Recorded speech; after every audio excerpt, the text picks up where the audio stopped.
Alors, bonjour à toutes et à tous. Pour ceux qui ne me connaissent pas, je suis Djibril Mbo, coordinateur général du cluster Digital Africa, et j'ai le plaisir d'assurer la modération de ce webinaire qui a pour thème la santé digitale en Afrique, opportunités, défis et innovations au service du patient. Merci à chacun d'entre vous pour votre présence aujourd'hui. Ce webinaire, en fait, s'inscrit dans notre volonté de créer un espace d'échange entre experts, innovateurs, chercheurs et acteurs engagés autour de la transformation numérique et de la santé en Afrique. Alors, je vais vous expliquer comment ça va se dérouler.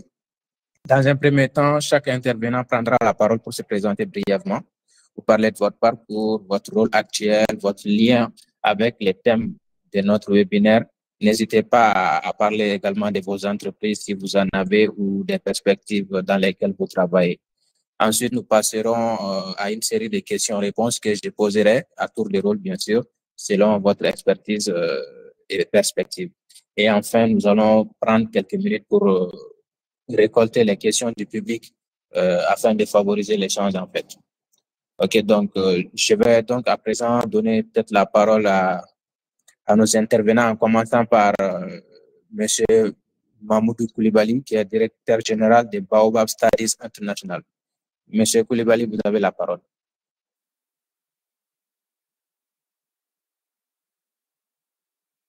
OK. Bonsoir à tous. J'espère que vous allez bien. Alors, bon, je tiens à vous remercier vraiment pour l'opportunité que vous m'offrez de m'adresser à vous aujourd'hui dans le cadre de ce webinaire stratégique sur la santé numérique en Afrique. Vraiment, c'est pour moi un honneur de pouvoir partager mes expériences avec vous et aussi mes réflexions sur ce sujet. Donc, moi, je suis Koulibaly Mahmoudou. Je suis le directeur général de Baobab Studies International. C'est une société qui offre des opportunités de formation en Guinée et aussi à l'international. Nous travaillons sur plusieurs axes. On a le conseil d'orientation, les formations spécialisées, comment on appelle ça, l'obtention des stages et l'organisation des activités académiques, en gros. Donc, nous travaillons avec plusieurs pays partenaires actuellement. Nous sommes en partenariat avec la Tunisie, la Malaisie, la Russie, la France et le Ghana. Nous sommes en partenariat avec eux et donc nous avançons dans cet élan. Et aussi, je suis en Master 2 à la Faculté des sciences de Tunis, sous la direction d'un membre de Cluster Digital africain même, il s'appelle Cheikh Aressi. Nous travaillons actuellement sur une API qui permet de segmenter les organes abdominaux, c'est-à-dire essayer de repérer les pathologies qui sont dans l'abdomen avant peut-être éventuellement de faire une transplantation. Donc, je suis ravi de pouvoir partager ces réflexions avec vous et je vous remercie encore, M. Djibril Mbo, de m'avoir passé la parole. Je vous en prie, c'est nous qui vous remercions. Merci surtout d'avoir accepté notre invitation de venir partager avec nous votre expérience et vos projets sur lesquels vous travaillez. Et à présent, sans plus tarder, je vais passer la parole à M. Zakaria pour également nous parler de son parcours, ce qu'il fait, et ses perspectives et également son intérêt pour le sujet autour duquel nous débattons aujourd'hui. Zakaria, vous la parole. Premièrement, bonsoir à toutes et à tous. J'espère que vous allez bien. Vraiment, j'ai le plaisir d'être entre vous et de rejoindre cette famille, cette équipe qui présente vraiment un très grand travail. Alors, je me présente, Zakaria Habib, étudiant en cycle d'ingénieur génie des systèmes industriels à l'école des hautes études d'ingénierie et ici à Oujda au Maroc. Je suis encore cofondateur et directeur d'un centre qui s'appelle Learn Workspace ici à Oujda. On a créé ce centre pour bien sûr présenter des formations dans les domaines de technologie, robotique, intelligence artificielle, Internet des objets, programmation, cybersécurité, tout ce qui concerne les domaines de technologie. Aussi, je suis un chercheur dans le domaine d'intelligence artificielle et la transformation numérique. Aussi dans l'Internet des objets, j'ai travaillé sur plus de 20 projets dans la technologie et la robotique. Aussi, je suis un formateur et expert dans la conception et l'impression 3D.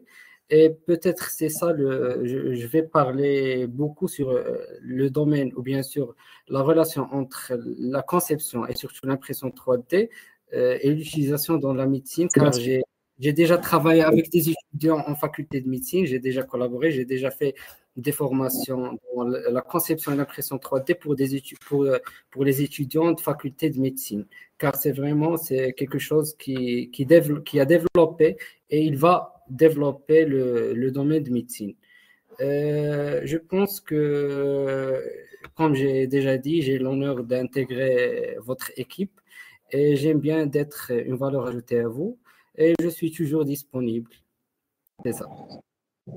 Merci infiniment, M. Zakaria. J'ose espérer que nous allons beaucoup apprendre de vous, vu les projets sur lesquels vous travaillez. Et nous, ça fait plaisir aussi de vous avoir avec nous autour de ce thème qui est quand même crucial.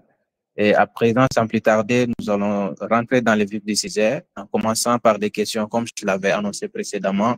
Nous allons faire un tour de table avec différentes questions selon vos expertises et vos profils.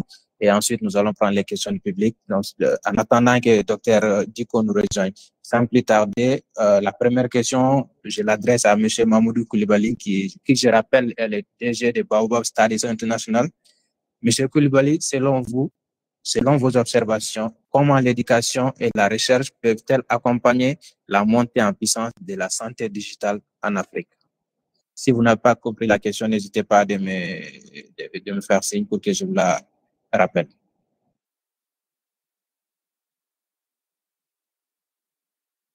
D'accord. Est-ce que je dois présenter ou... Si vous souhaitez, je vous passe la main. Si vous avez préparé une présentation autour de ça, je peux vous passer la main, comme ça vous présentez. Ou bien, bon, c'est pas grave. On peut... Ok, on peut aller en mode speech aussi si vous souhaitez. Ok, ça marche.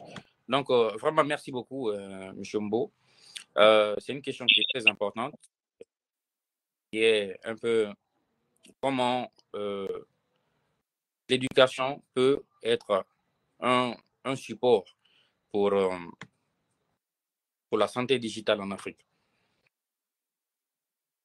Donc, il faut savoir déjà que l'éducation et aussi la recherche sont des piliers sur lesquels repose l'avenir de la santé digitale en Afrique.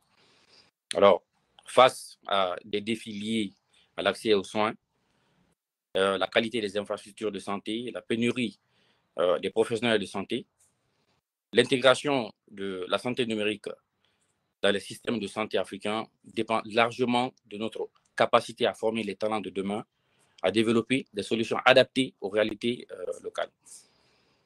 Donc, ici, nous avons deux cas. Nous avons, premièrement, l'éducation et aussi la recherche. Donc, il faut savoir que l'éducation, c'est un pilier fondamental pour l'adoption de la technologie dans le milieu de la santé. Donc, on a choisi comme titre de cela l'éducation, former la prochaine génération d'acteurs de la santé numérique. Il faut savoir que l'éducation, c'est le pilier fondamental pour préparer les professionnels de santé, les chercheurs, les ingénieurs à l'adoption de la technologie numérique dans les secteurs de santé et aussi la montée en puissance de la santé digitale. Donc, ce qui constitue une réforme de l'éducation. Donc, c'est pour cela qu'il faut qu'on puisse avoir des programmes bien dédiés dans les universités et aussi dans les institutions académiques. Donc, je prends l'exemple de beaucoup de pays africains où il y a des programmes de bourse avec d'autres pays dans le monde. Donc, ces universités accueillent plusieurs étudiants venant de l'Afrique, souvent dans les pays en voie de développement. Moi, je prends l'exemple sur la Guinée et la Tunisie. La Tunisie offre chaque année 30 places aux étudiants guinéens pour qu'ils viennent se former en Tunisie. Et il faut savoir que les filières que ces universités offrent ne sont pas forcément adaptées aux réalités de la Guinée. Et ça, c'est le cas de la Tunisie. C'est le même cas dans les autres pays aussi, dans le monde entier. Je prends l'Europe et beaucoup d'autres pays. Donc, ce qui est important, c'est qu'il faut que les pays de départ des boursiers, que ce soit des pays qui réfléchissent à leurs besoins principalement avant d'envoyer des étudiants dans des filières spécifiques. Donc, quand on prend notre cas précis aujourd'hui, qui est la santé digitale, rares sont les pays qui envoient les étudiants aller se former dans ces domaines, alors que c'est une problématique qui nous incombe à tous.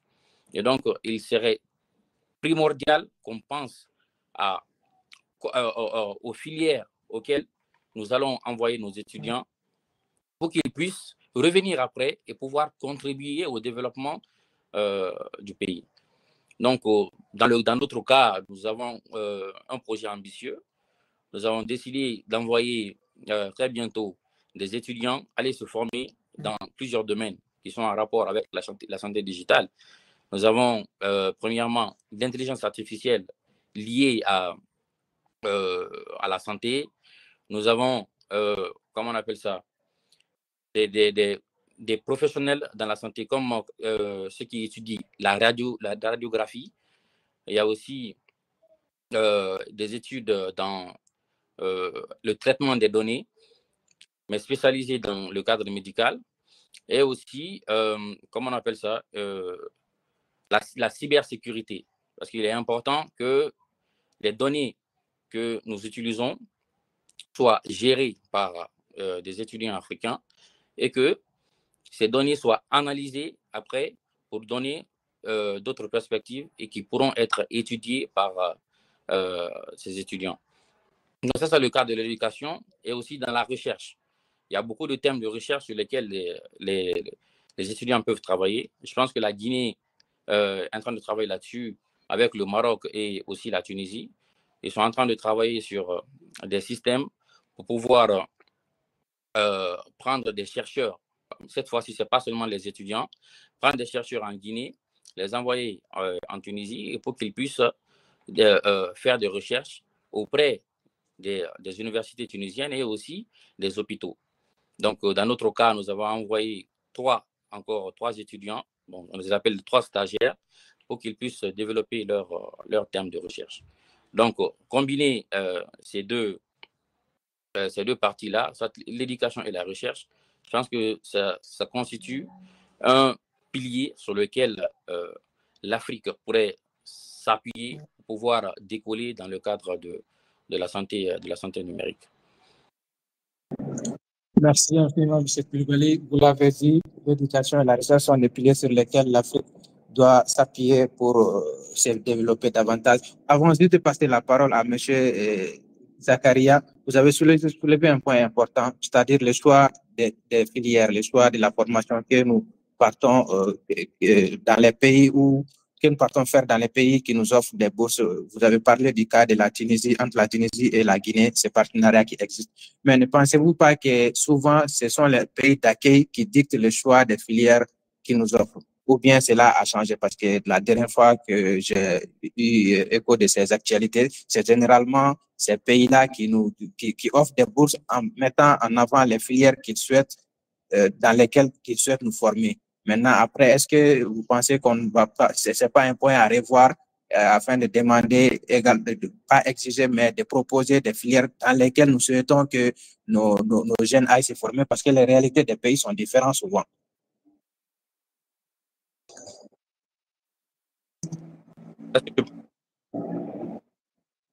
D'accord. Exactement, c'est ce que je voulais dire même dans mon intervention. C'est que maintenant, il faut qu'on puisse changer de stratégie. Au lieu que les pays d'accueil nous disent, OK, nous offrons des formations ou des diplômes dans ces filières-là, pourquoi nous avons besoin et actuellement, on peut recenser les besoins de l'État en fonction des grands projets que nous avons. Bon, je prends toujours l'exemple, nous avons actuellement un grand projet du plus grand minerai de fer et peut-être va se placer dans les plus grands projets miniers du monde. Donc, il y a beaucoup de perspectives d'emploi sur la Guinée et sur l'exemple spécifique de Simandou. La Guinée pourrait un peu regarder un peu de quel talent avons-nous besoin pour le projet Simandou. Et maintenant, la seconde étape serait de chercher des pays d'accueil qui pourraient offrir ces diplômes-là. Il y a beaucoup de pays qui sont partenaires avec les pays africains. Donc, nous pouvons, nous maintenant, au lieu d'attendre qu'on puisse recevoir, nous pouvons rechercher les partenariats avec les universités à travers le monde pour pouvoir envoyer nos étudiants qui puissent apprendre ces connaissances-là et qui reviennent directement servir nos pays dans ces domaines-là. Donc, c'est une démarche très, très importante et qui pourrait être bénéfique à l'Afrique. Merci, M. Coulibaly. Nous allons y revenir parce que c'est un sujet important que vous venez de soulever. Bien évidemment, nous avons également eu écho du projet Simandou, sur lequel d'ailleurs l'une des vice-présidentes d'honneur du cluster Digital Africa travaille, Mme Rose Paula Priscon, qui est ministre des Télécommunications en Guinée, si je ne me trompe. Sans plus tarder, M. Zakaria, on va enchaîner avec vous avec la question suivante. Selon vous, quel potentiel voyez-vous dans l'application de l'intelligence artificielle et de la robotique pour transformer la prise en charge des patients en Afrique, vu que c'est un domaine dans lequel vous travaillez? Je rappelle que vous êtes étudiant en master dans ce domaine-là. Monsieur Zakaria, à vous la parole. D'accord. Donc, premièrement, je suis étudiant en cycle d'ingénieur génie des systèmes industriels. Et puisqu'on parle sur les systèmes industriels, on parle sur la robotique. Et dans la robotique, on a un domaine qui est très relié avec la médecine. Et on collabore, comme j'ai déjà dit, avec la faculté de médecine. Donc, pour répondre à votre question, donc, comme vous le saviez, la technologie occupe aujourd'hui une place centrale dans tous les domaines, à peu près, donc dans tous les domaines, quelle que soit la santé, l'éducation, l'agriculture, l'industrie, même dans la culture, on trouve une intégration de la technologie. Donc, la technologie est devenue un véritable levier de transformation.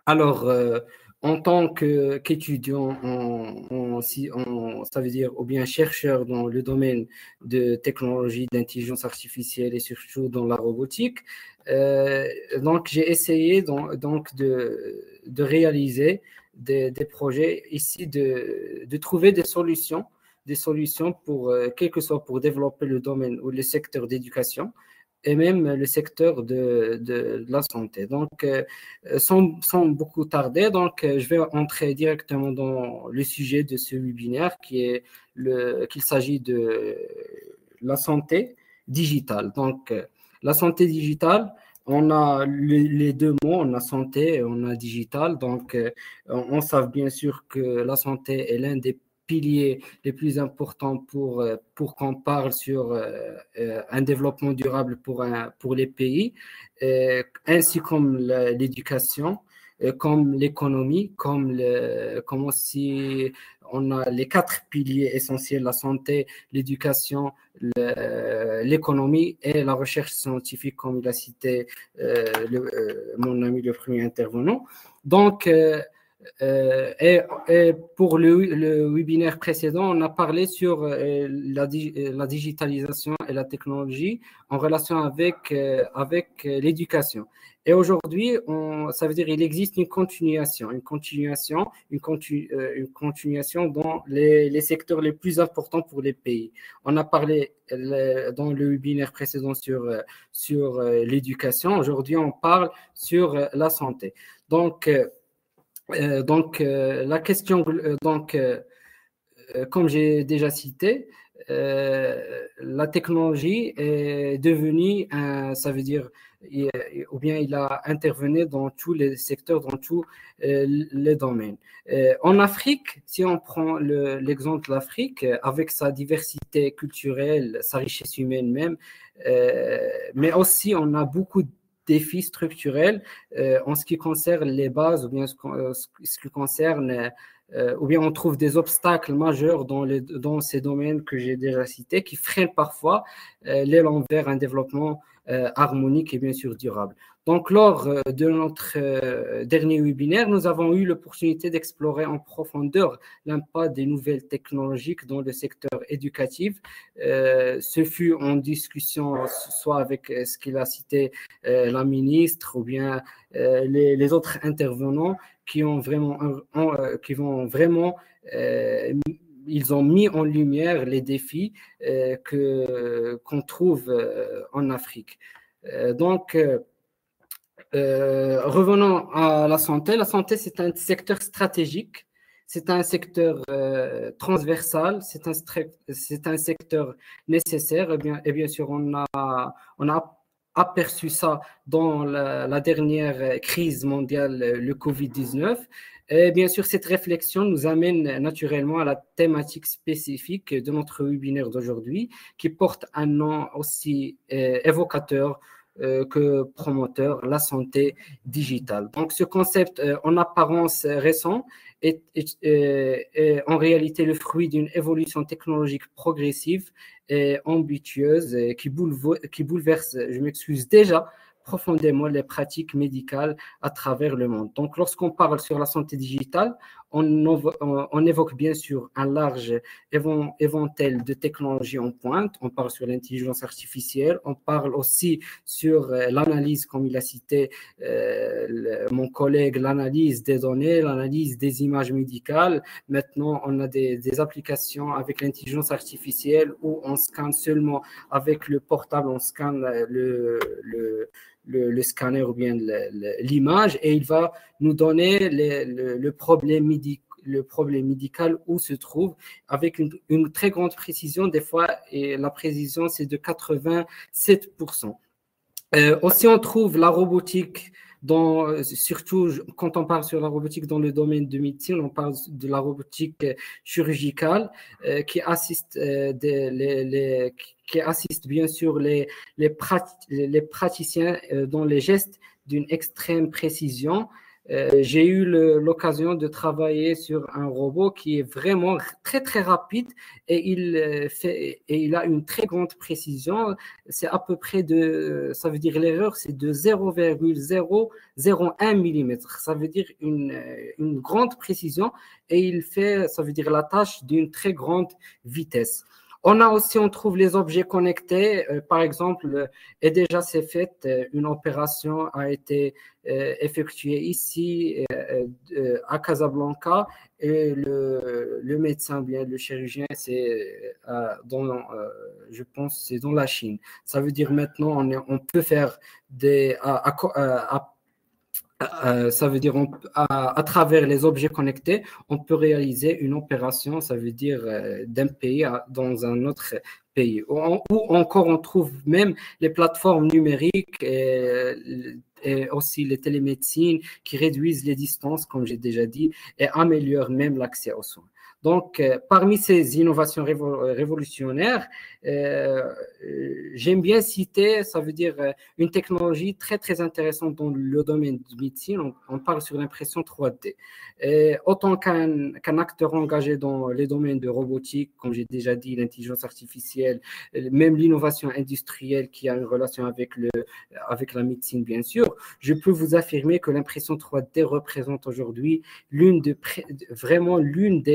technologies les plus prometteuses pour transformer en profondeur la manière dont nous concevoir et même produisent et appliquons cette technologie dans le domaine de la médecine.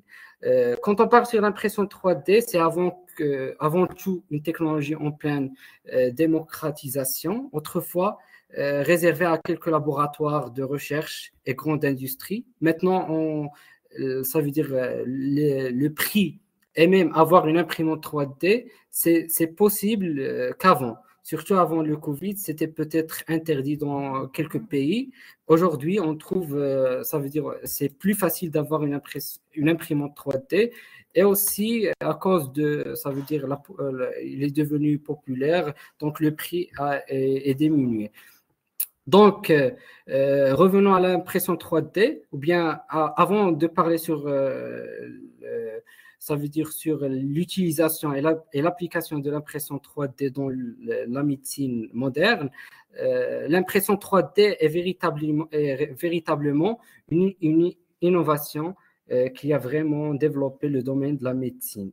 Et même moi, personnellement, j'ai travaillé avec des étudiants et on est en train de travailler, je suis engagé dans des projets qui ont une relation avec, je vais les citer après, qui ont une relation avec des problèmes médicaux. Ce sont des solutions pour peut-être des problèmes dans la santé des patients. Merci, M. Zakaria. Merci pour cette belle présentation. C'est très riche et très instructif.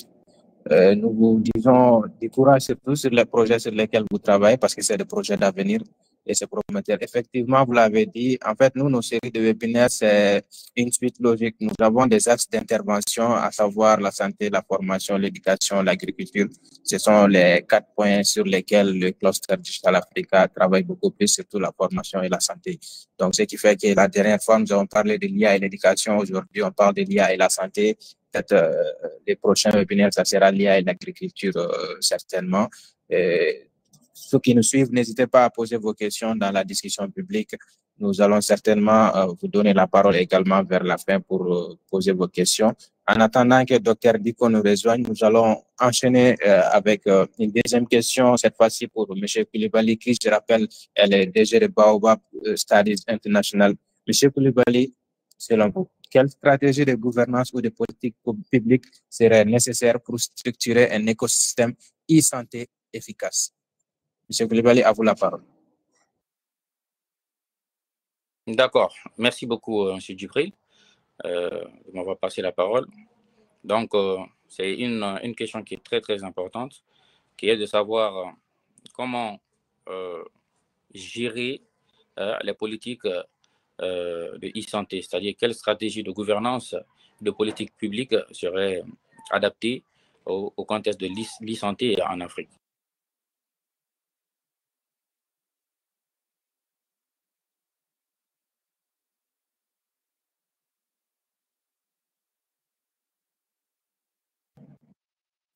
Alors, M. Koulibaly, je pense que nous l'avons perdu, certainement. Est-ce que vous le voyez à l'écran de votre côté? Non, je pense qu'il est déconnecté. Ouais, il doit avoir des soucis de connexion. Je vais lui laisser un message dans les groupes. En attendant qu'il nous rejoigne, M. Zakaria, j'espère que je prononce bien votre nom. Hein. C'est bien ça? Oui, c'est bien. Super. C'est bon à savoir. Merci. Alors, quant à vous, pour la deuxième question, quelles sont selon vous les conditions nécessaires pour favoriser l'intégration de jeunes chercheurs dans les projets e-santé du continent? D'autant plus que vous également, vous êtes un chercheur, un étudiant chercheur qui travaille également sur beaucoup de projets en rapport avec les sujets de notre webinaire. Donc, je rappelle la question, quelles sont selon vous les conditions nécessaires pour favoriser l'intégration de jeunes chercheurs dans les projets e-santé du continent? OK. Donc, pour répondre sur cette question, la première chose qu'on doit faire, on doit essayer ça veut dire d'intégrer dans les systèmes éducatifs, ça veut dire que les enfants, ça veut dire pour le primaire, dans les premières étapes, dans le premier, comment on dit, pour nous, on a le primaire, le secondaire, après le baccalauréat et après l'université. Donc, il faut intégrer la technologie, la robotique, la programmation, etc. Et essayer ça veut dire de donner tout ça, essayer de former une génération dès le début. Ça veut dire, et c'est ça ce que je fais dans le centre. J'essaie la première chose, par exemple, si je vous donne un exemple, j'ai un groupe de 20 enfants entre 8 ans et 11 ans. Ils sont en train de travailler je demande par exemple à eux de commencer des problèmes dans la société. Et par exemple, ils ont travaillé ici au Maroc, surtout dans la région de l'Oriental, on a un problème de stress hydrique. Donc, ils ont réfléchi dans une maquette ça veut dire essayer d'intégrer tout ce qu'ils ont appris dans la robotique, l'intelligence artificielle. Ils ont essayé de réaliser une maquette d'une ferme intelligente en utilisant même l'intelligence artificielle pour essayer de minimiser la consommation d'eau dans les fermes. Et ils ont commencé par les statistiques que ici au Maroc, l'agriculture consomme 75% d'eau. Ça veut dire ils commencent de cette analyse. J'ai ici un projet, ils sont en train de travailler sur ça. Ça, c'est qui a une relation avec le sujet de notre webinaire. Ça, c'est pour aider les gens qui ont fait une opération, qu'ils ont fait une opération, je ne sais pas comment on l'appelle, ça veut dire pour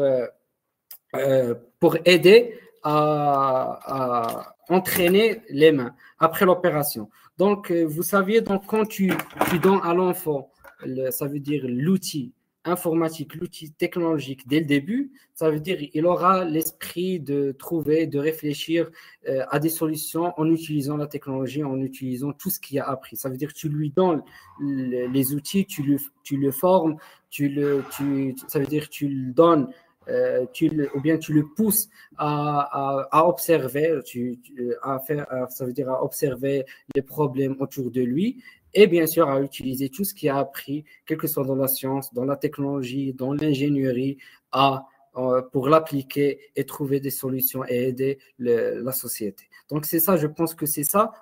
Pour moi, je concentre beaucoup. Je pense que si on veut vraiment, ça veut dire construire une génération qui pas seulement, ça veut dire, c'est facile de réaliser un projet, faire copier-coller. Mais ce qui est intéressant, c'est de réaliser un projet de A à Z.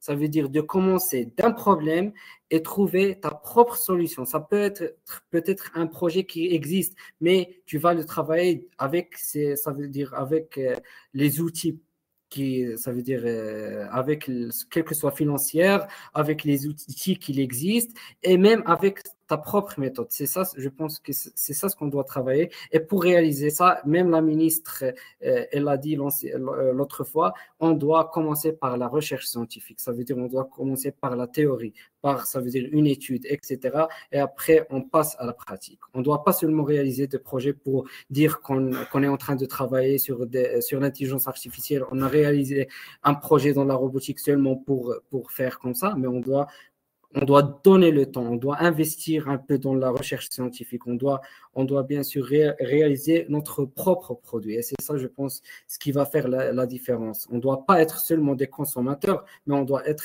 des vrais producteurs de l'innovation et de la technologie. Car l'innovation, ce n'est pas facile nous sommes des innovateurs. Super, merci. Écoutez, ça fait plaisir de vous écouter. Et puis, à chaque fois, vous rappelez ce qu'on a dit lors du webinaire passé, qui, je l'avoue, était très instructif également. Vous venez de répondre à la question qui était de savoir les conditions nécessaires pour favoriser l'intégration des jeunes chercheurs dans les projets de e-santé dans notre continent. Vous avez parlé de l'intégration de la technologie dès le bas âge. Ça, c'est très important.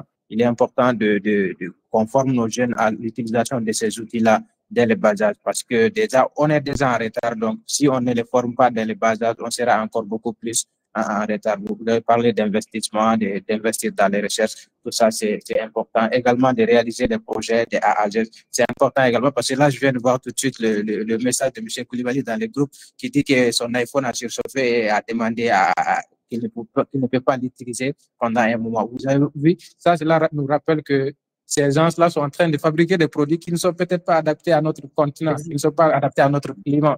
Vous voyez, si ton iPhone, si tu es sous 35-40 degrés, l'iPhone se chauffe et tu ne peux pas l'utiliser. Parce qu'eux, ils n'ont pas l'habitude d'atteindre ce niveau de température. Donc, ce qui revient c'est pour appuyer ce que M. Jakaï a dit, de réaliser nos projets de A à Z et l'adapter à nos réalités. OK? Monsieur Koulibaly, ravi de vous revoir. Je vais à présent vous passer la parole en vous rappelant la question, bien évidemment, qui était de savoir les stratégies de gouvernement ou politiques publiques qui seraient nécessaires pour structurer un écosystème de santé efficace. À vous la parole, M. Koulibaly. Merci. D'accord, merci beaucoup. Et je m'excuse d'être parti un moment. Vous avez raison. Donc, il y a beaucoup qui ne veulent pas que ces réflexions-là soient faites. Mais on dit chez nous, le découragement n'est pas guinéen. Donc, continuons de persévérer et avec la volonté divine, les choses vont avancer. Donc, c'est très important, comme je le disais, parce que tout ce qu'on essaie de construire un peu, il faut un peu une politique derrière. Il faut une stratégie de gouvernance qui puisse être le soubassement de ce projet-là avant qu'il ne voie le jour. Donc, pourquoi cela est important? Parce que il y a beaucoup de projets qui ont vu le jour en Afrique sans une base, sans une réflexion de gouvernance, sans une réflexion politique avant que ça voie le jour. Et finalement, ça s'est transformé en guerre. Je prends beaucoup de projets, comme les projets miniers au Congo. Je prends peut-être le projet minier aussi en Centrafrique. Donc, s'il n'y a pas eu de réflexion avant, il n'y a pas eu de base législative avant, et donc ça peut se transformer en guerre. Et donc, pour répondre à la question, donc, moi, j'ai divisé en plusieurs étapes, c'est-à-dire déjà, d'abord, la stratégie de gouvernance. Il faut savoir que même si le projet il est innovateur, comme je le disais, s'il n'y a pas de base, ça va être compliqué. Imaginons par exemple quelqu'un qui veut construire une maison, si tu ne mets pas le bon soubassement, la maison peut facilement tomber. Donc, c'est pour cela je me dis que pour que ces projets puissent voir le jour, il faut qu'il y ait un cadre législatif et réglementaire clair. Parce qu'en Afrique, encore, on n'a pas... C'est vrai que le secteur est en train de venir en Afrique, mais on n'a pas... Nos lois ne sont pas encore prêtes à accueillir ces innovations-là. Et donc, vous savez, s'il y a une loi qui est votée pour quelque chose, ça vient d'une grande réflexion. Donc, je pense que la première étape pour que ce projet-là puisse devenir périn, il faut qu'on puisse avoir les lois adaptées à ce type d'innovation. Donc, je pense que c'est l'une des premières étapes. Et dans ces lois-là, il faut penser aux lois informatiques. Aux lois informatiques parce que ça sera géré en grande partie, bon, je dis n'importe quoi, 70% à peu près, ça sera informatique. Et donc, premièrement, moi, j'ai cité les lois, les normes de cybersécurité. C'est très important parce que ce sont les données des patients, des données très personnelles qui sont utilisées dans le cadre de ce projet. Et donc, il faut qu'on puisse obtenir des bonnes normes de cybersécurité. Et entre autres, je pense que je parle de la régulation un peu de la protection des données personnelles. Parce que, par exemple, on dit souvent, les gens qui font cybersécurité, ils disent que les données les plus importantes, les plus risquées, ce sont les données un peu, bon, à part l'État, ce sont les données des hôpitaux. Ce sont les données des hôpitaux parce que si ces données-là ne sont pas bien entretenues, ça peut créer des dégâts après. Ce sont ces données qui sont parfois utilisées pour des expériences futures. Quand on prend l'exemple de mon projet, par exemple, la segmentation des organes abdominaux. Donc, il se base sur les données qui sont des données médicales qui résultent des IRM et des scanners. Donc, imaginons que ces données ne soient pas placées dans de bonnes normes, et ça peut créer des dégâts. Et donc, il y a aussi, en troisième lieu, des protocoles d'interopérabilité. Donc, comment pouvoir échanger ces données-là pour ne pas qu'il y ait d'autres problèmes. Donc, il faut savoir que ça c'est une stratégie de gouvernance qui est très importante. Et ce qu'il faut faire derrière ça, c'est qu'il faut que cela soit géré par des Africains eux-mêmes. il faut que ça soit géré par des chercheurs africains, des étudiants africains qui puissent développer ces solutions-là et pouvoir les adapter aux réalités du continent. Parce que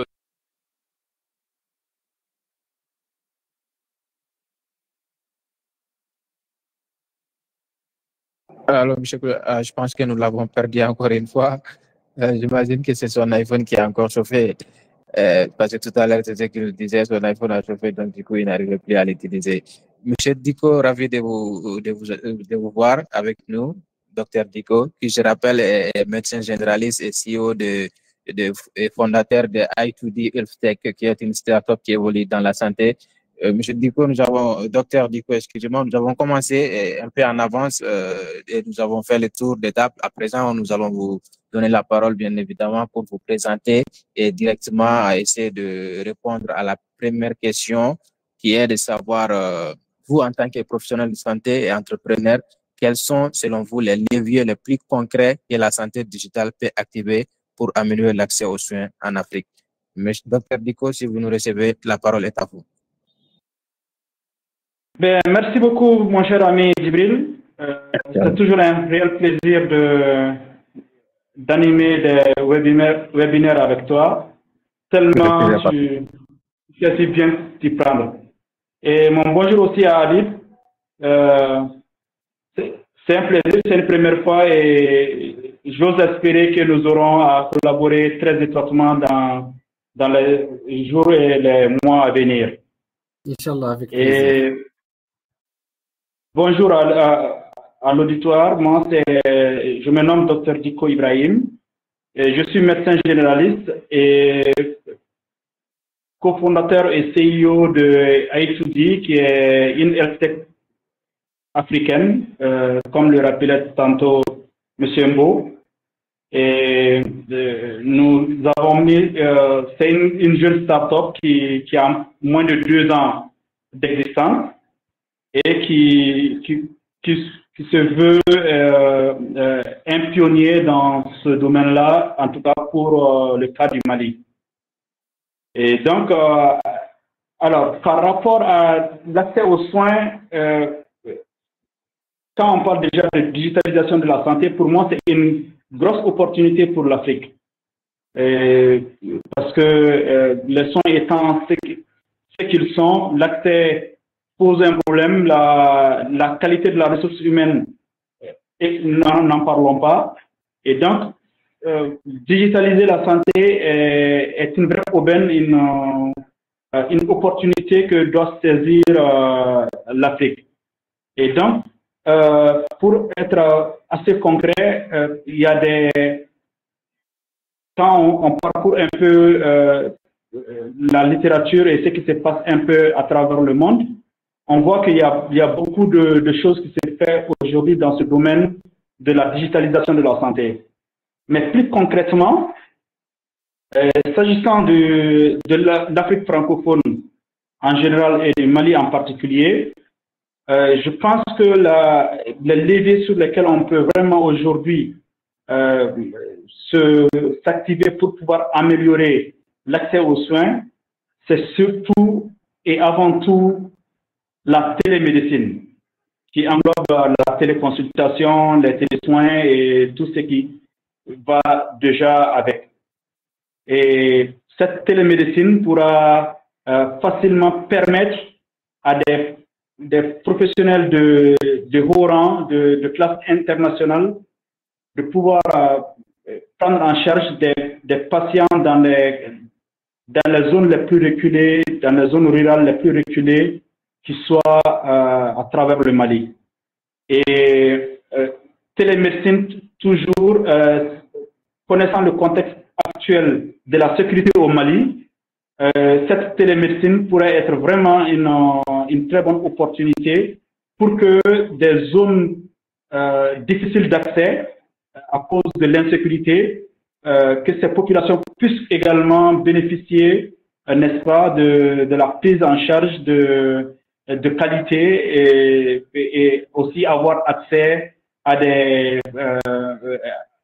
un réseau qui les permettra d'avoir les mêmes soins que quelqu'un qui serait par exemple à Bamako ou bien dans une autre grande ville. Et aussi, un autre levier sur lequel on pourrait aujourd'hui se focaliser, c'est surtout les téléphones mobiles. Et les applications mobiles aujourd'hui ont pénétré à un niveau extraordinaire l'Afrique, et le Mali ne fait pas exception à la règle, ce qui fait qu'au plus fin fond du Mali, on se retrouvera toujours avec un petit smartphone en main et à la recherche peut-être souvent de connexion pour pouvoir, n'est-ce pas, aller sur WhatsApp ou bien différents réseaux sociaux. Donc, si on s'appuie sur des applications mobiles, on peut vraiment réduire cette fracture sanitaire par le numérique. Et je donnerai un dernier levier, je ne serai pas exhaustif, je donnerai juste quelques éléments qui permettraient vraiment de pouvoir aller vers ces choses-là. Ce sont des plateformes de formation, comme le propose CIRTIC, qui est un centre de formation totalement numérisé, qui fait de l'université virtuelle une réalité aujourd'hui au Mali. Et ce genre de levier aussi peuvent aider, n'est-ce pas, à améliorer surtout cette fois-ci la qualité des soins. En ce sens que souvent on a tendance à se dire que bon, quand on sort de la formation et qu'on est en contact des patients, on n'a pas souvent le temps de s'interrompre pour aller faire des formations diplômantes ou des formations qui prendraient des mois, des semaines. Et donc, ces applications, ces plateformes de partage de connaissances, comme on le fait sur CIRTIC, sont aussi des outils qui peuvent aider, n'est-ce pas, les professionnels de santé de tout bord, de tout niveau, à pouvoir améliorer leurs connaissances, à pouvoir se mettre à jour et afin de pouvoir prodiguer les soins les meilleurs à nos populations. Et j'ose espérer que ces trois leviers dont je viens de parler, notamment la télémédecine, les applications mobiles et les plateformes d'échange sont des leviers très concrets qui peuvent aujourd'hui aider à booster l'accès aux soins en Afrique de façon générale et au Mali en particulier. Merci, docteur. Je rappelle que vous venez de répondre à la question qui était de savoir les leviers sur lesquels la santé peut s'appuyer pour activer et améliorer l'accès des soins en Afrique. Et vous avez parlé notamment de l'utilisation des applications mobiles qui, je rappelle bien évidemment, est quand même peut lever certaines barrières, ok? Parce qu'aujourd'hui, même dans les fins fonds des villages, Dieu merci, nous avons quand même de la connexion Internet un peu partout. Et c'est toutes les personnes qui ont accès à WhatsApp, ça veut dire qu'ils ont accès à l'Internet et ils peuvent faire beaucoup de choses avec ça. Et si on développe des applications mobiles dans ce sens et qu'on facilite l'utilisation, ça peut beaucoup nous aider côté santé surtout, qui est un élément important. Monsieur Koulibaly, je ne sais pas si vous nous recevez maintenant. On parlait tout à l'heure de l'intégration des politiques publiques. Vous avez parlé de la réglementation. Vous n'aviez pas terminé votre intervention, donc je vous donne 1 ou 2 minutes pour conclure ces points avant de passer à la question suivante. Merci, docteur Diko, encore une fois, de nous avoir rejoints. Nous allons tout à l'heure enchaîner avec vous, avec votre deuxième question pour rattraper les autres afin de finir à temps. Monsieur Koulibaly, on est à vous. D'accord, merci encore. Ouais. Voilà. Et donc, comme je le disais rapidement, c'est que il faut qu'on réfléchisse à des cadres législatifs et aussi des réglementations claires, c'est-à-dire des normes de cybersécurité, la régularisation des données personnelles et aussi les protocoles d'interopérabilité. J'ai dit qu'il faut que cela soit fait par des Africains eux-mêmes, mais il faut savoir qu'il est crucial que cela aussi puisse répondre à des normes internationales. Des normes internationales pour favoriser un peu la compétitivité à l'échelle mondiale et pour que aussi ces technologies-là puissent entrer un peu dans le monde tout entier. Donc, ça, c'est le premier point. Le deuxième point, c'est le développement des infrastructures résilientes. Donc, je vais citer un peu la création des infrastructures numériques. Je pense que c'est le point sur lequel M. Dicko, docteur Dicko, était en train d'en parler. Donc, c'est un point très important.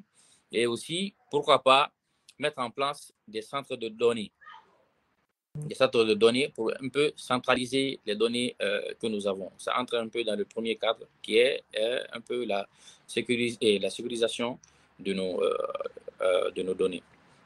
Donc, c'est très important et tout cela, ça vient d'une certaine politique. Il faut que les politiques puissent inclure des financements dans ces infrastructures-là et en partenariat avec les secteurs privés et les organisations internationales.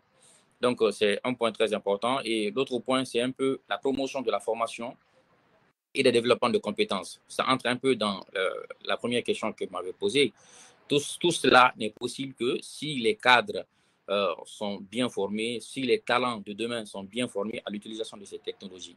Sinon, nous serons obligés encore demain à faire appel à la main-d'œuvre extérieure pour venir travailler sur les projets locaux. Donc, c'est très important qu'on se forme et qu'on forme nos futures générations pour qu'ils puissent gérer cela dans la sécurité que cela requiert. Donc, il faut aussi savoir que, je terminerai peut-être par ça, sur que les défis sur lesquels, les défis liés à ce genre de pratique, c'est un peu la non-inclusion du numérique en Afrique. C'est-à-dire que les gens ne sont pas beaucoup sensibilisés à l'utilisation du numérique en Afrique. Donc, il faut que nos politiques puissent nous aider à sensibiliser les patients à pouvoir utiliser. C'est vrai, même si les médecins ou les professionnels, ils ont cette connaissance, il faudrait quand même que les patients eux-mêmes soient sensibilisés sur l'importance de ces pratiques-là pour qu'ils puissent accepter d'être diagnostiqués avec des innovations technologiques. Et aussi favoriser un peu l'accès aux zones les plus éloignées. Il y a beaucoup de pays actuellement où il y a, je prends l'exemple de la Guinée, avant c'est la capitale qui regorgeait les infrastructures de santé avant. Mais aujourd'hui, l'État est en train de travailler pour que le système de santé soit un peu décentralisé. Aujourd'hui, vous pouvez aller dans plusieurs villes où vous pouvez bénéficier des traitements médicaux avancés. Donc, il faut savoir aussi que l'État doit beaucoup pouvoir travailler avec les États africains. Ils doivent pouvoir travailler entre eux pour favoriser ce genre de pratiques. Donc, rapidement, en grosso modo, c'est un peu ces points-là sur lesquels je voudrais m'appuyer. Parce qu'il est important que pour tout projet de ce genre, il faut qu'il y ait une base légale. Il faut que ça puisse appuyer sur les statuts et réglementations pour que ça puisse voir le jour et implicitement freiner tous les obstacles qui peuvent se mettre sur le chemin. Donc, merci beaucoup, M. Dicko. Merci, M. Coulibaly. Merci surtout pour tous les efforts que vous fournissez. Malgré les soucis techniques, à chaque fois, vous faites tout pour nous revenir et nous partager votre expérience et votre expertise sur ces sujets qui nous tient à cœur. Et je rappelle, on parle de santé digitale en Afrique, opportunités, défis, innovation au service du patient. Tout à l'heure, vous avez parlé de la réglementation. Je dois l'avouer que côté réglementation en rapport avec l'innovation, en rapport avec le numérique en Afrique, on est un peu en retard. Un peu partout d'ailleurs, surtout maintenant que l'intelligence artificielle est venue tout bouleverser. Dans beaucoup de pays, d'ailleurs, même les pays les plus avancés où la réglementation n'est pas encore au point.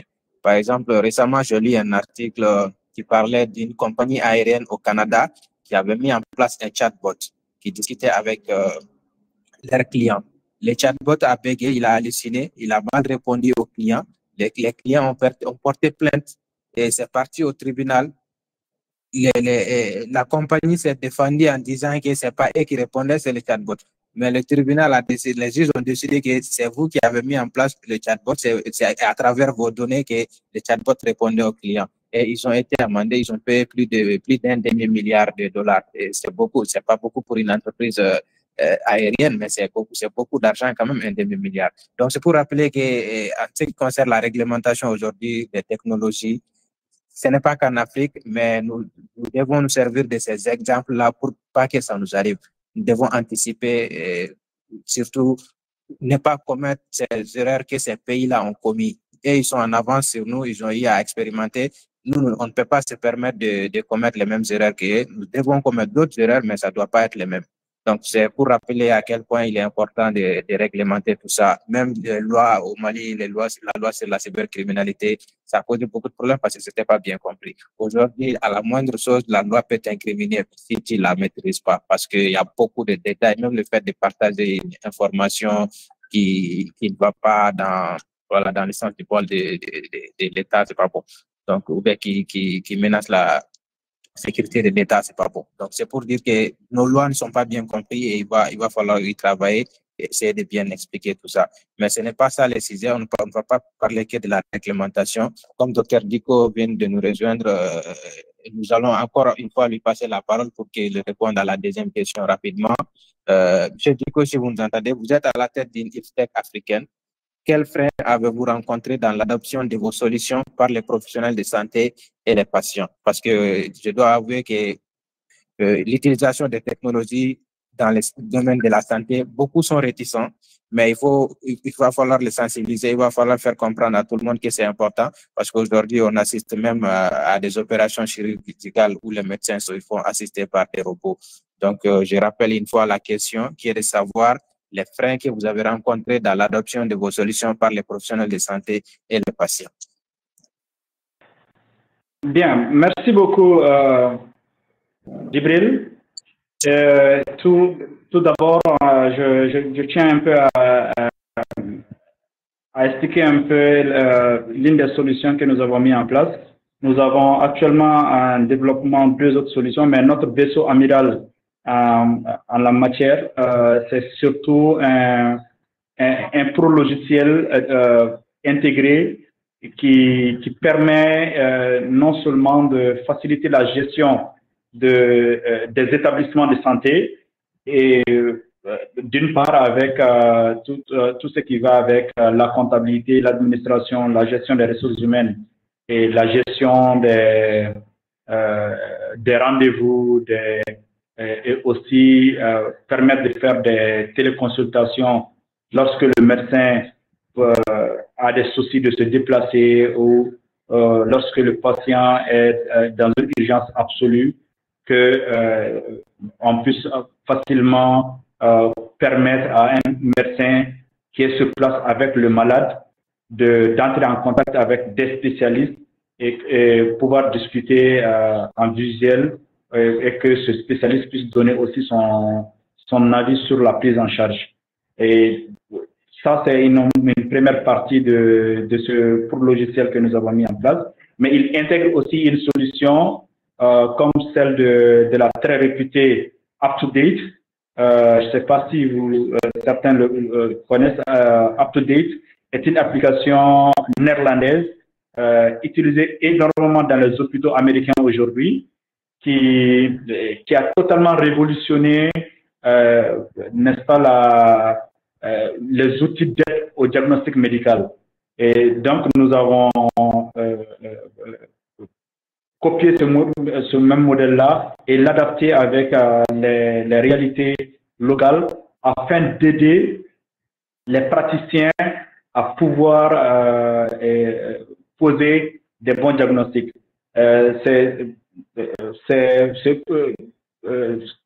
Ce modèle, si je dois le décrire de façon très simple, c'est qu'à partir des symptômes que le patient donne où à partir de certains signes que le médecin arrive à mettre en évidence, il les aligne dans le moteur de recherche et automatiquement, avec l'aide de l'intelligence artificielle, cela arrive à générer des hypothèses diagnostiques, des hypothèses de traitement par rapport à tout cela. Et après, ça aide le médecin à pouvoir écarter certaines pathologies et à faire plus d'investigations pour d'autres. Donc, ce modèle-là, nous l'avons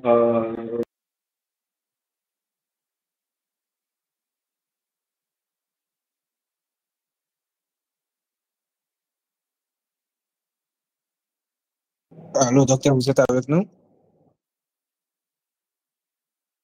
Est-ce que vous le recevez? Je pense qu'il est en train de se reconnecter.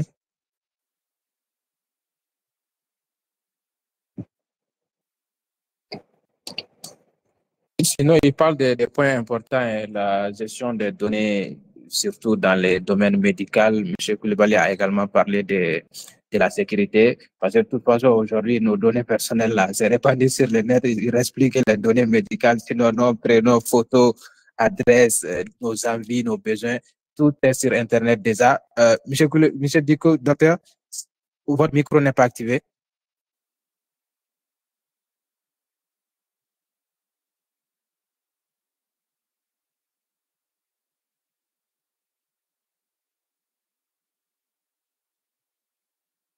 Docteur, vous nous entendez?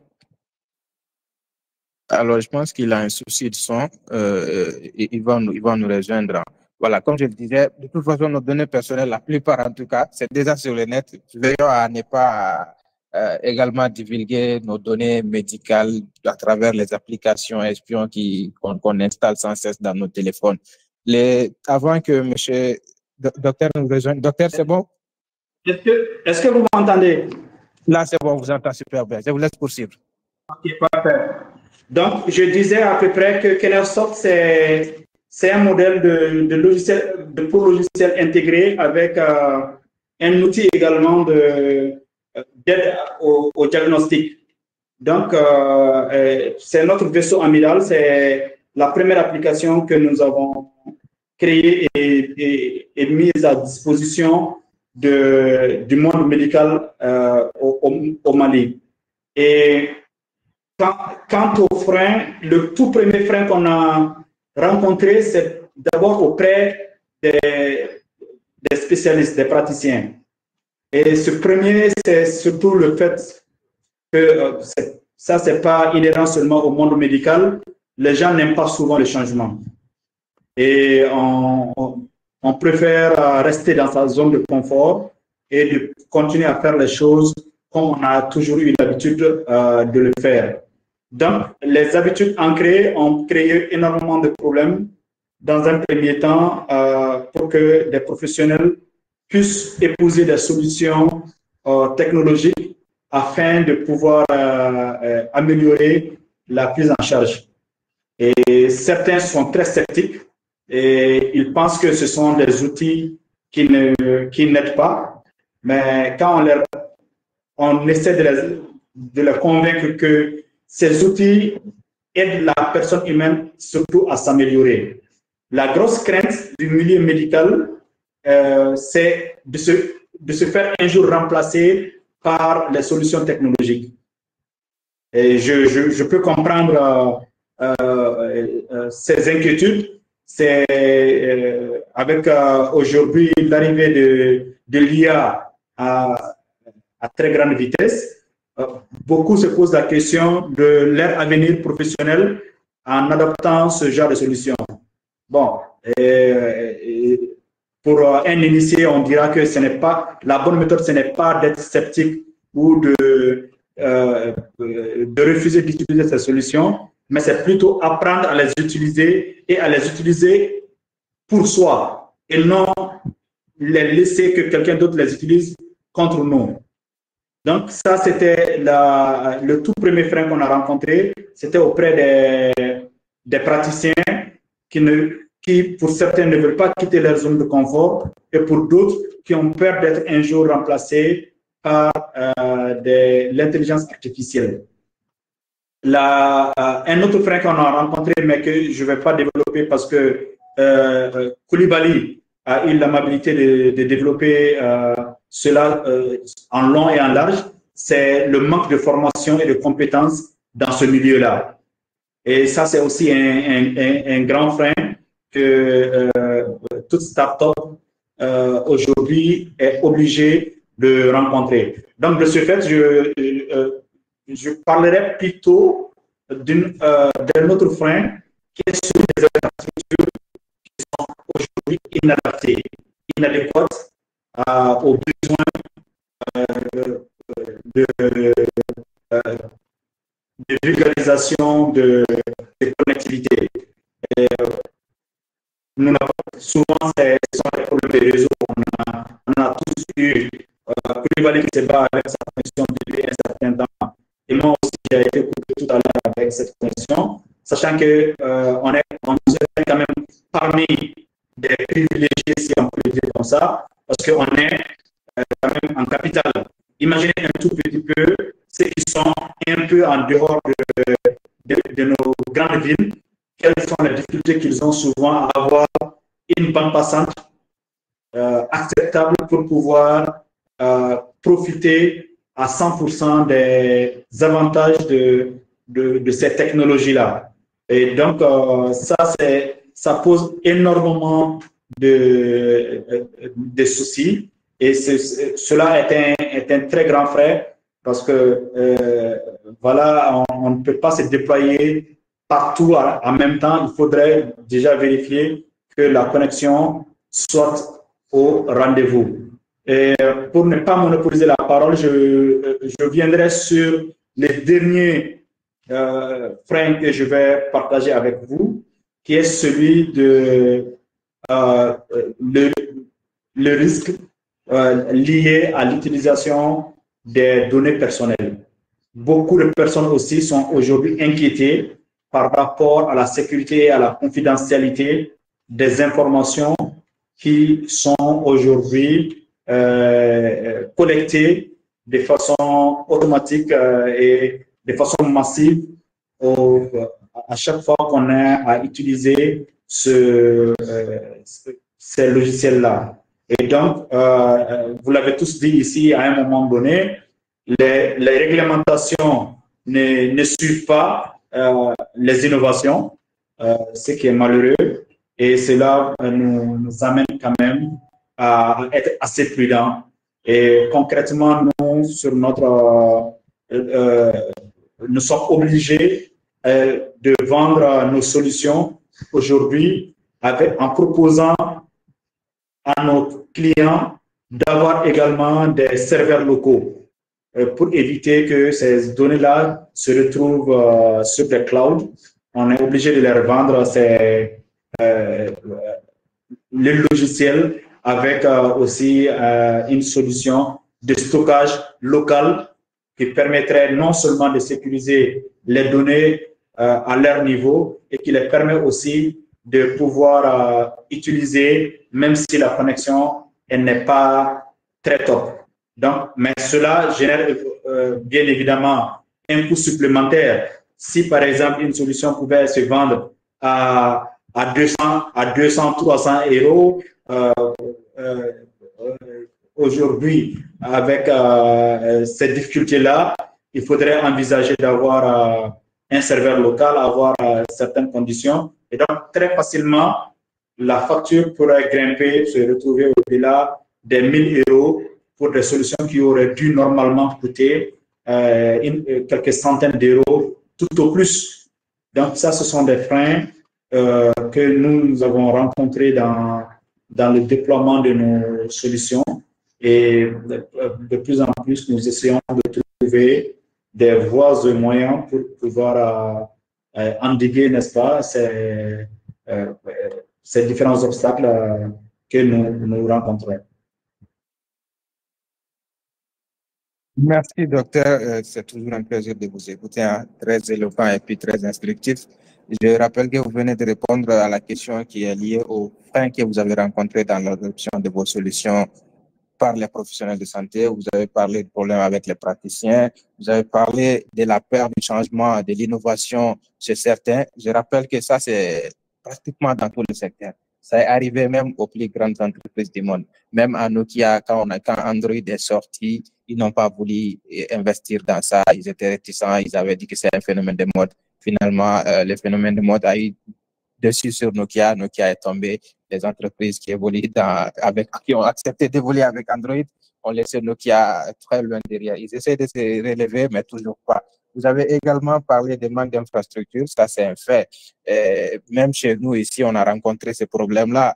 Quand on a mis en place notre réseau social, les gens demandaient où est-ce que vous mettez nos données personnelles. C'est des questions qu'ils n'ont jamais posées à Facebook. Ils ont donné nom, prénom, photo, adresse et tout, envie. Ils n'ont jamais posé ce genre de questions. Mais tant que ça vient de chez nous, obligé, ces questions vont ressortir. On a mis les solutions en local. Quand il y a coupure d'électricité, c'est en ce moment qu'on se rend compte à quel point nos solutions sont utilisées. Dès qu'il y a coupure d'électricité, on reçoit des messages partout. La plateforme ne passe pas, la plateforme ne passe pas. Ah, vous avez dit de bien stocker vos données personnelles chez nous. On l'a fait, mais quand il y a problème d'électricité, là, c'est un autre problème. Là, on ne peut pas gérer. Des fois, il va falloir alterner. On a beaucoup investi dans l'électricité également pour pouvoir répondre à ces besoins de souveraineté des données. Et vous avez également parlé des risques liés aux données personnelles. Comme ça, je le disais tout à l'heure, ça, c'est un problème que tout le monde rencontre. Les données personnelles, de toute façon, elles sont exposées. Maintenant, les données médicales, ça, c'est beaucoup plus sensible. Je pense que ceux qui évoluent dans ces domaines doivent beaucoup y travailler. Et sinon, les données personnelles, les applications nous suivent au quotidien. Tu peux avoir une conversation WhatsApp avec quelqu'un tout à l'heure sur un produit donné. Tu vas sur Facebook, tu verras la publicité concernant ce produit. Tu pars dans un lieu donné. Quelques minutes après avoir quitté là-bas, tu vois une notification Facebook qui te dit vous connaissez peut-être telle personne parce qu'ils vous ont localisé au même moment, au même endroit. Ouais, cela m'est arrivé à plusieurs reprises. Je discute avec quelqu'un sur un produit donné, je vais sur Facebook, je vois la publicité. Je vois quelqu'un lors d'une conférence, je sors de la conférence, quelques minutes après, je viens sur Facebook, on me dit, vous connaissez peut-être telle personne. Donc, cela veut dire qu'ils nous suivent à la lettre, ils nous suivent partout où nous sommes. Et on est tous sur écoute, donc sachons quoi dire, sachons bien nous comporter. Et le téléphone, ça sert beaucoup, mais également, ça nous expose à beaucoup de trucs.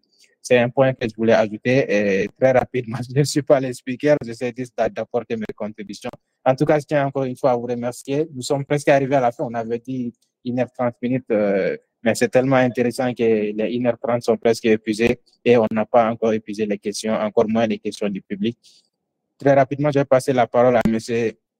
Zakaria pour la dernière question. Cette fois-ci, je vous inviterai à aller très vite, en 3 minutes par réponse.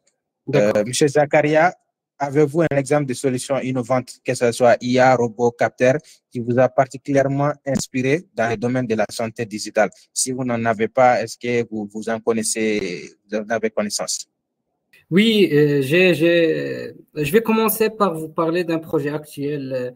J'ai eu la chance de participer récemment. Ce projet a été développé, comme j'ai dit, dans notre centre le Workspace à Oujda, en collaboration avec des étudiants de la faculté de médecine d'Oujda à l'université Mohamed Ier, où nous avons exploré l'usage d'impression 3D dans le domaine médical, plus précisément pour la création de prothèses de bras. Donc, l'une des choses les plus intéressantes dans ce projet, c'est l'intégration de technologies qui sont vraiment simples, mais ils sont puissants, ils sont utiles. Donc, par exemple, nous avons utilisé des capteurs avec la carte électronique Arduino pour surveiller les mouvements des utilisateurs afin d'adapter en temps réel la prothèse à leurs besoins spécifiques. Ce qui nous a permis, en utilisant bien sûr, comme j'ai dit, l'impression 3D, qui nous a permis de concevoir des prothèses sur mesure qui étaient non seulement adaptées à la morphologie des patients, mais aussi beaucoup plus accessibles en termes de coût. Car, comme vous saviez bien, des prothèses de qualité personnalisées encore, Peut-être le docteur Dikou, il sait bien ça. C'est vraiment, c'est très coûteux pour la réaliser. Mais en utilisant l'impression 3D, on optimise le temps et aussi même le coût. Ce n'est pas ça seulement, on a l'intégration des capteurs intelligents nous a permis d'analyser les mouvements du bras. Aussi, il nous a donné une manière d'ajuster en temps réel, comme j'ai dit, le fonctionnement de la prothèse. On pourrait dire donc ce projet-là, il entre dans la phase ou bien dans le domaine de la santé connectée, digitale, comme le sujet de ce webinaire, et qui est un domaine vraiment qui ne cesse de grandir. Alors imaginez une prothèse qui s'adapte automatiquement à votre environnement, qui capte des données et qui évolue avec vous. Ça reste comme je pense, on a réalisé le projet. Ce qui nous reste, c'est ce que vous avez cité dans la conférence, c'est le côté cybersécurité, c'est le côté de aussi l'analyse des données, etc. Donc, pour le projet au terme robotique, etc., au prototype, c'est déjà réalisé, mais ça reste encore un travail à réaliser au niveau de sécurité de système et aussi de ramasser ou bien de stocker les données et de faire une analyse de données. On est en train de travailler, on est en train de chercher. En parallèle de ce projet, je me suis également impliqué dans des formations avec les étudiants, comme j'ai déjà cité, de la faculté de médecine d'Oujda. Là, nous avons montré aux futurs médecins et chirurgiens comment les robots chirurgicaux et les appareils connectés peuvent révolutionner la façon dont les soins sont donnés. Les technologies aussi permettent non seulement d'améliorer la précision des interventions, mais aussi de rendre l'accès aux soins plus équitable et aussi en particulier dans les régions où les ressources sont limitées, comme dans notre Afrique, bien sûr, dans notre pays africain. Pour résumer, pour conclure cette expérience de travailler dans des projets qui entrent dans le secteur de santé m'a montré que la collaboration entre la technologie et entre le domaine de la santé, comme j'ai déjà cité, un pilier pour dire ou bien pour avoir un développement durable, peut véritablement transformer le système de soins. Et ce n'est pas uniquement vrai pour les pays développés. En Afrique et spécifiquement au Maroc, des initiatives comme celle-ci montrent qu'on peut non seulement adopter des technologies de pointe, mais aussi les rendre accessibles à un plus grand nombre de personnes.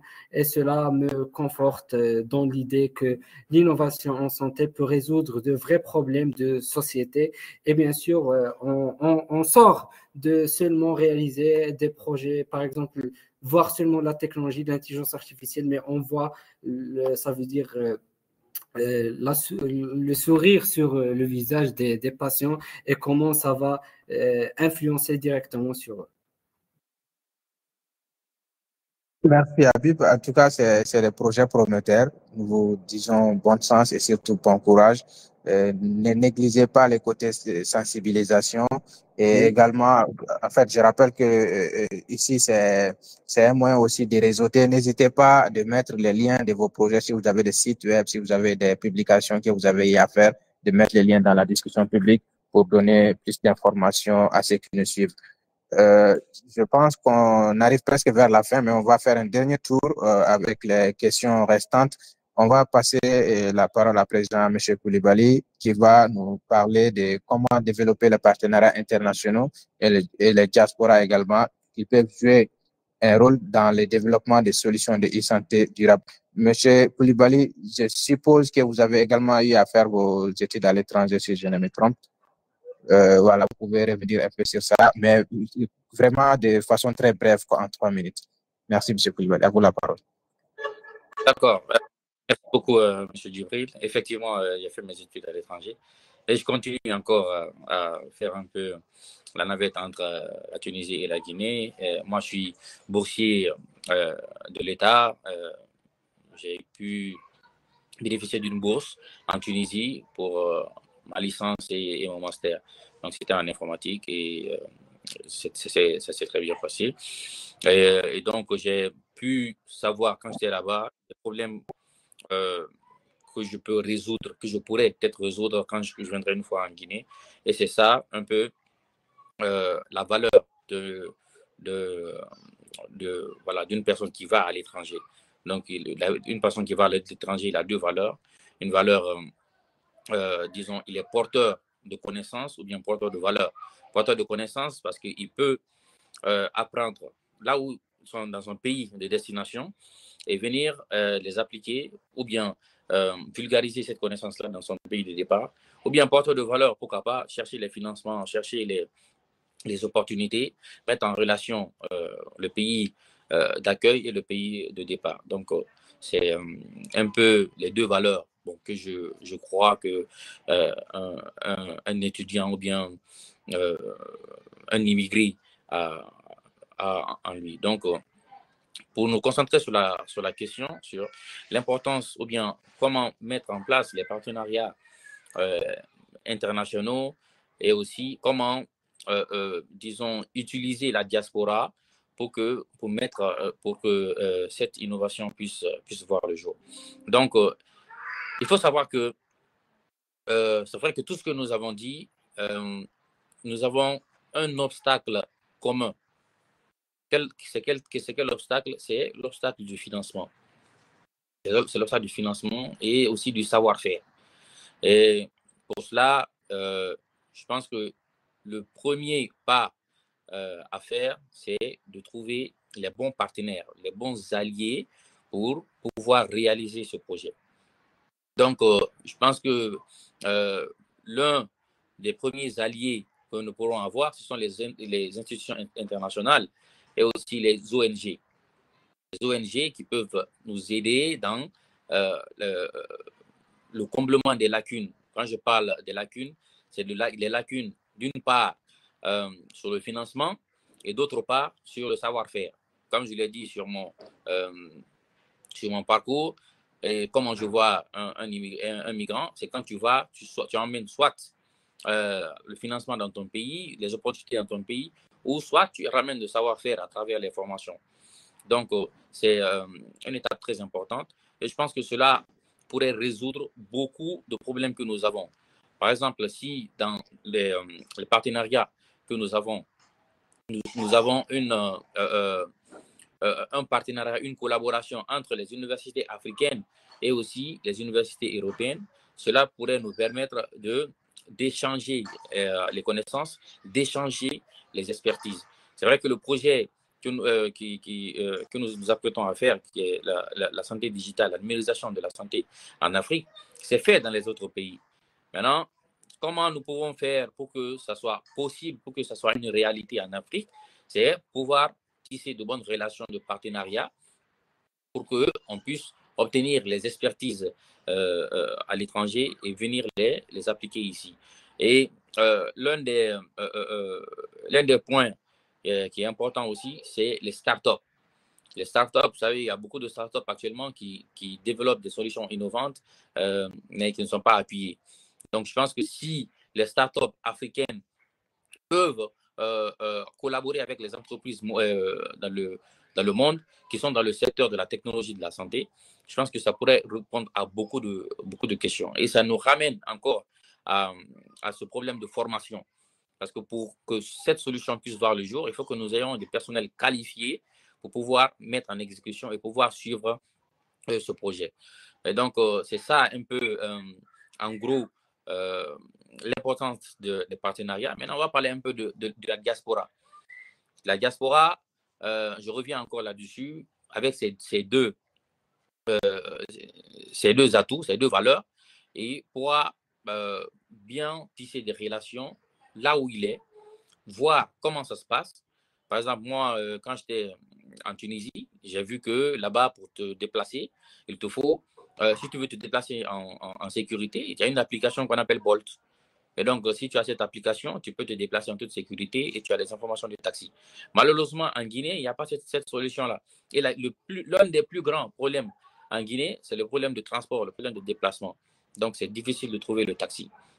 Donc, vous voyez un peu comment une personne qui va à l'étranger et revient peut apporter beaucoup d'innovation dans son pays.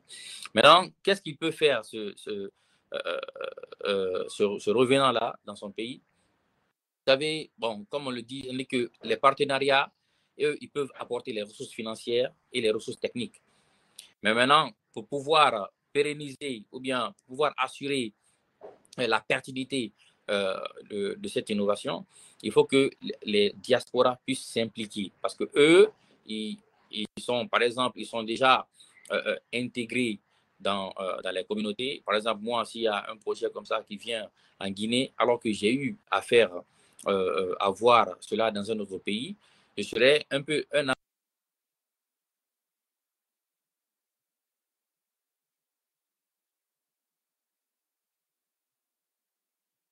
C'est moi ou bien c'est la connexion de M. Koulibaly? La connexion, je pense, la connexion de monsieur Koulibaly. Ok. En tout cas, il parlait d'un point important, que ce soit financement, que ce soit la valeur que la diaspora apporte, surtout en Afrique ici, surtout dans les pays comme le nôtre, le Mali, la diaspora joue un rôle important. En plus d'envoyer de l'argent, c'est des gens souvent, quand ils reviennent avec des idées de projets, ils mettent en place des choses. C'est notamment le cas du président du Cluster Digital Africa qui est également un membre ici de la diaspora. Il a séjourné en France, après il est rentré pour créer de l'emploi avec l'expérience qu'il a eue à l'étranger. C'est également ça la valeur apportée de la diaspora. Docteur Diko, si vous êtes avec nous, on va vous poser une dernière question avant de clôturer ce webinaire. Vous êtes avec nous, docteur? Ok, je le vois à l'écran tout à l'heure. Lui aussi, il a un problème de connexion. Oui, j'imagine. Bon, c'est ça aussi, les défis, hein, tout ceci fait partie des défis que nous relevons, le problème d'infrastructure, l'accès à l'Internet. Bon, il y a tout ça.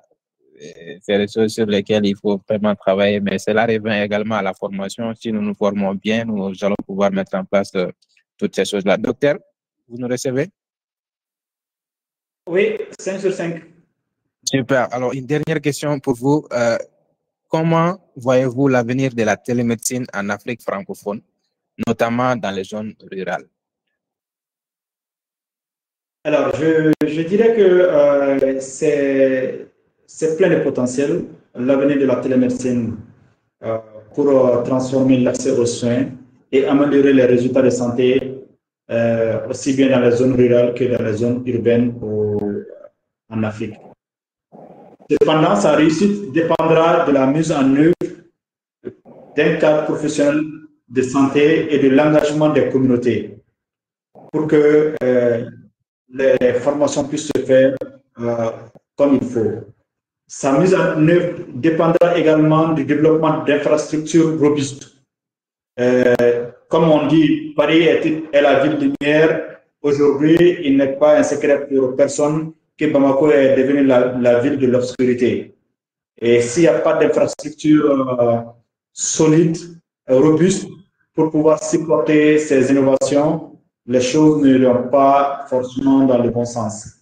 Mais en agissant sur les différents leviers tels que la télémédecine, les applications mobiles,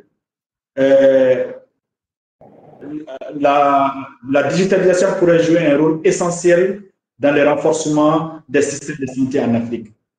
Des initiatives de recherche dans le domaine, comme l'a dit Koulibaly, en faisant des partenariats souvent du nord-sud, mais aussi et surtout, je le rappelle, on néglige souvent le potentiel du partenariat sud-sud. Et aujourd'hui, je m'appuie sur un cas qui est quand même très à jour par rapport à cela. C'est par exemple l'application DeepSeek par rapport à ChatGPT et les autres qui ont mobilisé énormément de fonds, mais qui arrivent à faire des choses avec très peu de moyens. Qu'est-ce que je veux dire par là? C'est que en Afrique, on parle très souvent de nous faire confiance, d'avoir des relations durables et tout. Mais cela dit, on ne va pas souvent dans le partenariat concrètement avec d'autres Africains. Par exemple, moi tout de suite, j'étais très heureux d'entendre que Habib est sur la robotisation avec des prototypes bien avancés sur des concepts qui peuvent révolutionner cette santé. Et pourquoi demain je ne prendrai pas attache avec Habib et voir ensemble qu'est-ce qu'on peut réellement faire ensemble et à moins de frais. C'est vrai, tout système a besoin de financement, mais souvent, quand on n'a pas les moyens de sa politique, je voudrais dire qu'il faudrait en ce moment se donner la politique de ses moyens. On n'a pas beaucoup de moyens, donc essayons de faire des partenariats sud-sud entre nous. Et c'est le mieux pour moi de féliciter et d'encourager ce genre de webinaire qui permet de mettre en relation des jeunes issus de milieux différents avec des cultures multiples et diverses pour qu'ils puissent ensemble parler des mêmes sujets. Et je suis sûr que nous trois qui sommes là aujourd'hui, Coulibaly, Habib et moi-même, si on se mettait à discuter ensemble pour pouvoir avoir des solutions, on n'en manquera pas.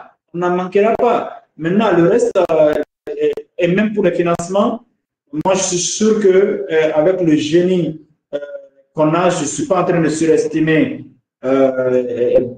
l'Afrique et je ne suis pas en train non plus d'encenser les jeunes Africains, mais je sais que par notre histoire, par tout ce qu'on a eu à traverser à travers des décennies, on est très résilient. On peut trouver des solutions très, très adaptées et moins coûteuses pour pouvoir aider nos populations à aller vers la bonne santé, à aller vers une bonne éducation, à trouver des solutions pour l'agriculture, pour tous ces domaines qui aujourd'hui sont extrêmement importants pour nous. Et l'intelligence artificielle, je le dis, ça a été peut-être créé par d'autres et cette intelligence artificielle aujourd'hui, je me dis qu'elle pourra mieux servir l'Afrique que n'importe quel autre continent. Et c'est sur ce que je dirais merci à tout un chacun d'entre vous, étant donné que le temps de parole est déjà réparti. Donc, j'anticipe en disant merci aux organisateurs de ce webinaire et merci à mes confrères Habib et Coulibaly d'avoir aidé à enrichir cela. Et en tout cas, attendez-vous à ce que je vous contacte dans les jours à venir pour qu'on puisse voir ensemble qu'est-ce qui est faisable ensemble en tant qu'Africains et en tant que des voisins en Afrique de l'Ouest.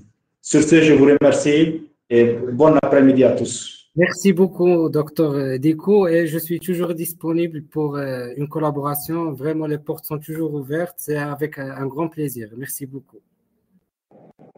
Merci, docteur. Merci infiniment. Malgré l'emploi du temps chargé, à chaque fois que le cluster Digital Africa vous sollicite, vous répondez présent et cela nous fait énormément plaisir. Nous vous en remercions. On arrive au terme de ce webinaire. Peut-être je vais donner 30 secondes à 1 minute aux des autres le temps de dire les derniers mots. Monsieur Zakaria, la parole est à vous en 30 secondes. Vos derniers mots.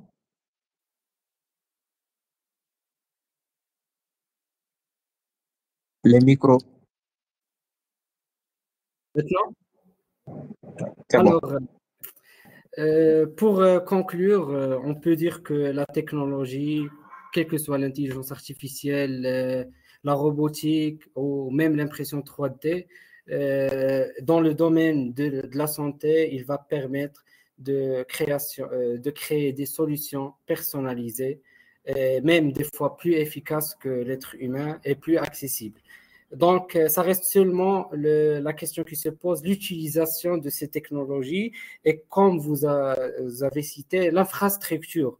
Est-ce qu'on a une infrastructure car des fois, ça ne sert à rien d'apporter ou bien d'utiliser une technologie sans sans, ça veut dire prendre en considération les autres aspects, par exemple sécurité, etc. Et dans le domaine de la prothétique, diagnostic médical et les implants personnalité ouvrent des perspectives énormes pour l'avenir de la médecine et particulièrement dans les pays africains comme le Maroc, comme Mali, etc., le Sénégal, donc, et tous les pays africains. Donc, nous sommes à l'aube d'une révolution dans la manière dont les soins de santé sont fournis et l'impact de ces innovations sur la vie des patients. Et bien sûr, ce webinaire, il a une grande relation avec l'ancien webinaire qui était sur l'éducation, car l'éducation, la santé, le développement, aussi l'économie et la recherche scientifique, tous sont les piliers de développement durable. Donc, on doit travailler sur les 4 secteurs en parallèle. Et merci beaucoup pour ce webinaire. Merci beaucoup à vous. Merci à Dr Diko, Monsieur Coulibaly. C'était vraiment un webinaire très enrichissant. Et vraiment, j'ai l'honneur de se rencontrer. J'aime bien qu'on aura d'autres occasions pour partager. Je suis toujours disponible pour une collaboration avec vous. Merci infiniment, Habib. C'est aussi ça, l'objectif de ces webinaires, c'est pas que venir partager nos expériences, mais c'est également pour prendre contact et attacher les uns avec les autres pour pouvoir voir ce qu'on peut faire ensemble. Merci encore une fois, M. Habib. À présent, M. Coulibaly, vos derniers mots en 1 minute, s'il vous plaît. D'accord, merci bien. Merci encore à vous pour l'opportunité que vous m'offrez. C'est vrai que je pars et je reviens à chaque fois. Je m'en excuse beaucoup. C'est la connexion. Et puis, bon, c'est vrai qu'il y a beaucoup qui ne veulent pas que le projet voie le jour.